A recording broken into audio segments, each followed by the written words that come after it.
ನೋಡೋಣ ಅದನ್ನ ಏನು ಅಂತ ಅಂದ್ಬಿಟ್ಟು ಒಂದು ವರದಿ ಬರಲಿ, ಆಮೇಲೆ ನಾವು ಮಾತಾಡ್ತೀವಿ. ನಾಳೆ ಎಲ್ಲ ಡ್ರಾಪ್ ಮಾಡಿದೀವಿ, ಪ್ರೋಗ್ರಾಮ್ಸ್ ಎಲ್ಲ ಕ್ಯಾನ್ಸಲ್ ಮಾಡಿ.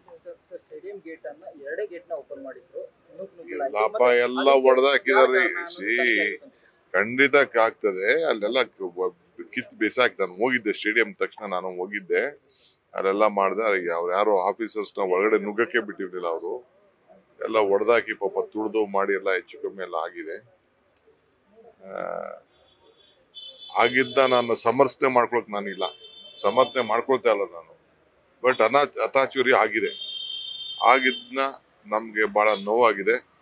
ಆ ದುಃಖದ ಎಲ್ಲ ಕುಟುಂಬ ಜೊತೆಲಿ ಇಂತಾಗಬಾರ್ದು. ಇಡೀ ದೇಶದಲ್ಲಿ ನಮ್ಗೆ ಅವಮಾನ ಆಗಿದೆ. ಈ ತರದಲ್ಲಿ ಬಿಜೆಪಿ ರಾಜಕಾರಣ ಮಾಡ್ತಾರೆ, ಅವ್ರು ಮಾಡ್ಕೊಳ್ಳಿ. ಹೆಣದ ಮೇಲೆ ಅವ್ರು ಯಾವಾಗಲೂ ರಾಜಕಾರಣ ಮಾಡ್ತಾರೆ.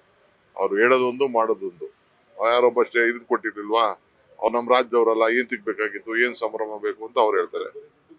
IPL ಅವ್ರು ಬರೀ ದುಡ್ಡು ಮಾಡೋದು ಅಂತ ಯಾರೋ CT ರವಿ ಅವತ್ತ ಸ್ಟೇಟ್ಮೆಂಟ್ ಮಾಡಿರ್ಲಿಲ್ವಾ. ತಿರ್ಗಾ ಬೆಳಗ್ಗೆ ಹೇಳ್ತಾರೆ, ನಾವು ಕಣ್ಣು ತುಂಬ್ಕೋಬೇಕಾಯ್ತು, 10 ದಿನ ನೋಡ್ಕೋಬೇಕಾಯ್ತು, ನೀವು ನಮ್ಗೆ ಇದನ್ನ ಪ್ರೊಸಿಷನ್ಗೆ ಪರ್ಮಿಷನ್ ಕೊಡ್ಬೇಕಾಯ್ತು ಅಂತೆಲ್ಲ ಮಾತಾಡ್ತಾರೆ. ವಿಧಾನಸೌಧ ಎದುರುಗಡೆ ನೀವೇ ನೋಡಿದ್ರಲ್ಲ, ಜನ ಕಂಟ್ರೋಲ್ ಇಲ್ಲದೆ ಎಲ್ಲ ನಿಮ್ಮ ಮಾಧ್ಯಮದ ಮೇಲೆ ಎಲ್ಲ ಕಲ್ಲು ಬಿಸಾಕೋದು, ಕಡ್ಡಿ ಬಿಸಾಕೋದು, ಮರ ಬಿಸಾಕೋದು, ಕೈಗೆ ಏನೇನು ಸಿಗ್ತದೆಲ್ಲ ಬಿಸಾಕೋದೆಲ್ಲ ಮಾಡ್ತಾ ಇದ್ರು. ಯಾರು ಕಂಟ್ರೋಲ್ ಮಾಡಕ್ಕಾಗ್ತದೆ? ಸ್ಟೇಜ್ ಮೇಲೆ ರಾಜಕೀಯ ನಾಯಕರ ಕುಟುಂಬಗಳೇ ಇತ್ತು, ಎಲ್ಲ ಕುಟುಂಬದವರು ಬಂದಿದ್ರು. ಸೊ ಅದು ಬೇಕಿತ್ತ ಅಂತ ನನಗೆ ಅದು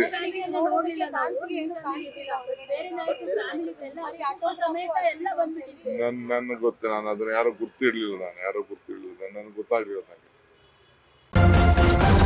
ನ್ಯೂಸ್ ಫಸ್ಟ್ ನಿರ್ಭೀತಿಯಿಂದ ನಿಮ್ಮ ಪರವಾಗಿ.